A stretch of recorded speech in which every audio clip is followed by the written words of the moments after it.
I feel nauseous, believe me. Never had a lot of shit come easy. Had to work hard, struggle just to be me. Had to rise up just to Ребята, see me. третий вечер концерта «Последний танец» на стадионе «Гаян» был похож на то, как будто мир на мгновение остановился, словно воздух вокруг сцены содержал в себе нечто за пределами обычной логики. Среди рева тысяч зрителей и танцующих огней в ночном небе две фигуры стояли так, как никогда прежде.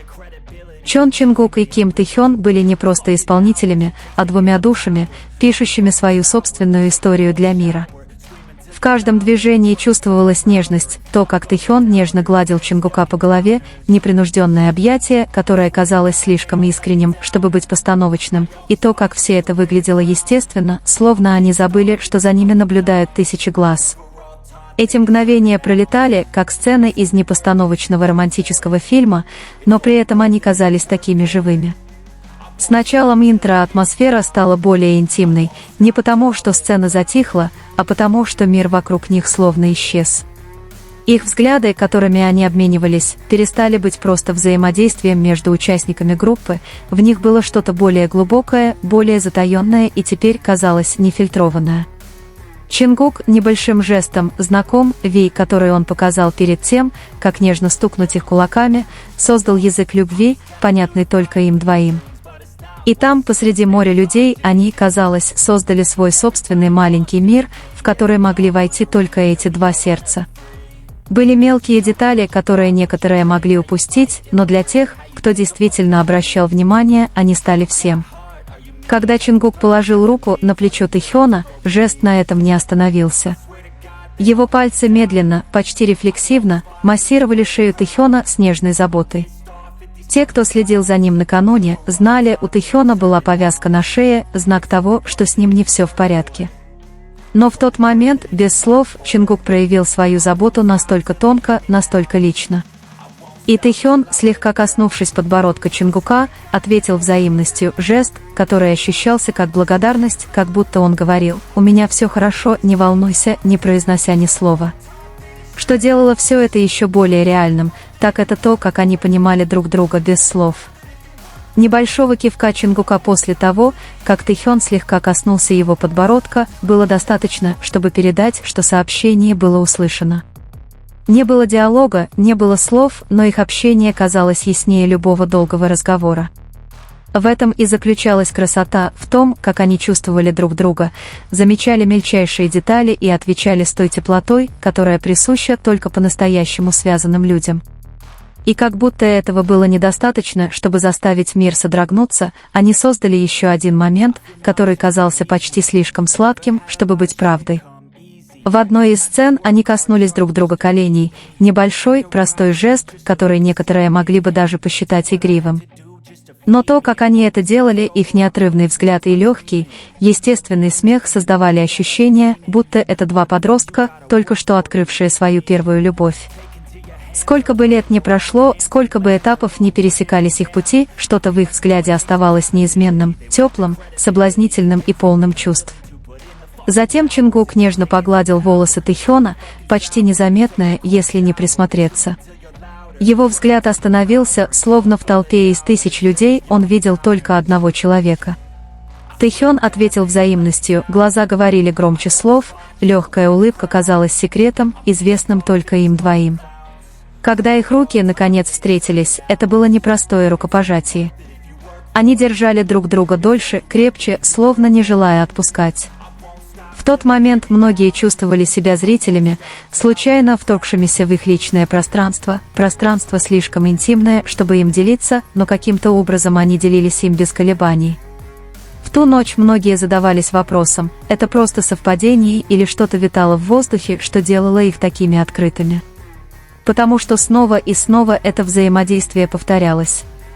Объятия, взгляды, легкие прикосновения – все это казалось более интенсивным, более искренним, более видимым, чем обычно. Как будто они больше ничего не пытались скрыть или, возможно, они никогда ничего и не скрывали. А фанаты, наблюдая за всем этим с бешено бьющимися сердцами, не могли не улыбаться, не замолкать и даже не пролить слезы, понимая, что они являются свидетелями чего-то редкого, связи, которая не была притворной. I'm pissed off at these fucking clowns who were all taught they deserve an ounce. It's only worth it if you... За всей этой красотой скрывается другая, столь же реальная сторона, хрупкое чувство принадлежности к большому сообществу.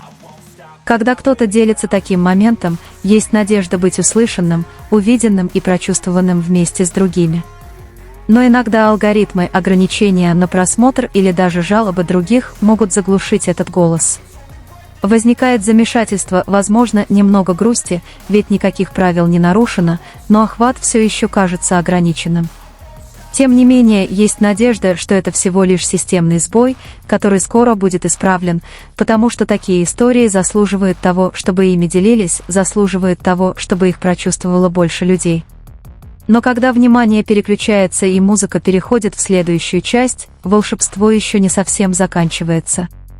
Наступает небольшая, едва заметная пауза, но ее достаточно, чтобы показать, как они остаются молчаливыми.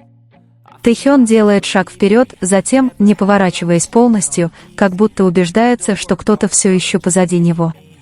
И действительно, Чингук следует за ним по пятам, как будто их шаги давно привыкли к одному и тому же ритму. Когда темп песни резко меняется на более энергичный, многие ожидают, что атмосфера полностью изменится.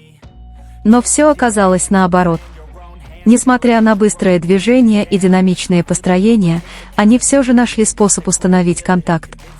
Через несколько секунд их взгляды снова встретились, словно невидимый магнит продолжал притягивать их внимание среди суеты сцены. Вскоре произошел еще один небольшой момент, Чингук рефлексивно поправил волосы Тэхёна, слегка растрепанные от интенсивных движений. Движение было настолько быстрым, что его едва было видно на основной камере, но оно было совершенно очевидным для тех, кто внимательно следил за деталями. Тэхён слабо улыбнулся, невозмутимо, словно это прикосновение стало обыденной частью их повседневной жизни. Атмосфера становилась все более эмоциональной, когда зазвучала более мягкая часть песни. Свет погас, создавая теплую атмосферу, которая окутала весь стадион. В этот момент они стояли не слишком далеко друг от друга, но достаточно близко, чтобы чувствовать присутствие друг друга. Не приближаясь слишком близко, их язык тела передавал незримую близость. Чингук, казалось, глубоко вздохнул, прежде чем продолжить свою часть, и почти одновременно Тэхён направил свой взгляд в том же направлении. Словно произошла незапланированная синхронизация эмоций. На этот раз не было прикосновения, не было явного жеста, но именно это и придавало моменту особую силу, близость, основанная не на физическом действии, а на чувстве единства.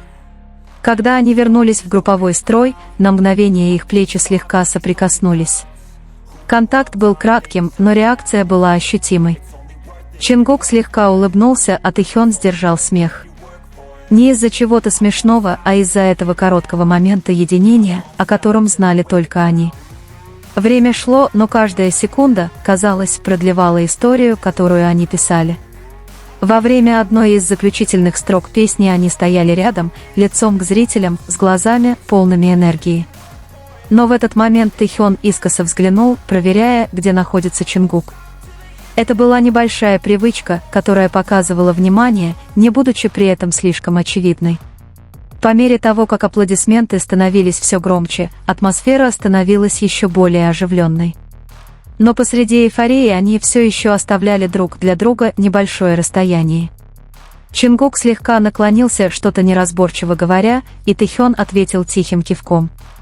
Никто не понимал, о чем они говорят, но их выражения лиц были достаточны, чтобы многие почувствовали теплоту. Когда последняя песня подошла к концу, атмосфера начала наполняться разными эмоциями, смесью счастья и нежелания, чтобы ночь заканчивалась. В этот момент они снова стояли близко друг к другу, не нуждаясь в том, чтобы искать друг друга. Казалось, они знали, где находятся друг друга, даже не глядя. Когда музыка наконец остановилась и свет медленно погас, они обменялись последним взглядом. Это был короткий, не слишком яркий, но достаточный взгляд, чтобы оставить неизгладимое впечатление. Взгляд, который, казалось, говорил так много без объяснений, о чувствах, о единстве и о чем-то, что сохраняется, несмотря ни на какие перемены. I swear to God they all